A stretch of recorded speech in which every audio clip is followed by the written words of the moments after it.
Prior to this, what Donald Trump Jr.'s position seemed to be about this meeting with the Russian lawyer was that he didn't really know what it would be about. He wasn't entirely sure of her name and exactly what her position was. We've really moved a long way from that idea, with the New York Times reporting this morning that he had an email prior to this meeting which made it very clear who this woman was and what information she might be able to offer and to what ends that information could be useful to the Trump campaign.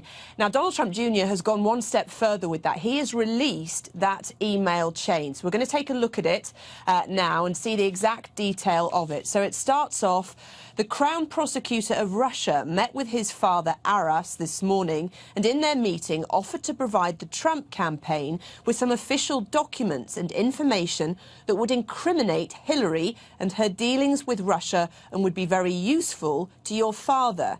The second one we have selected here is: this is obviously very high-level and sensitive information, but is part of Russia and its government's support for Mr. Trump.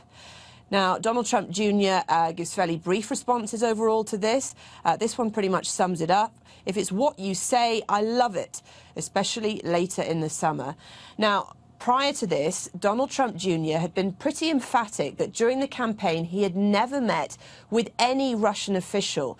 Now, this attorney, this lawyer, is referred to in this email chain as a Russian government attorney.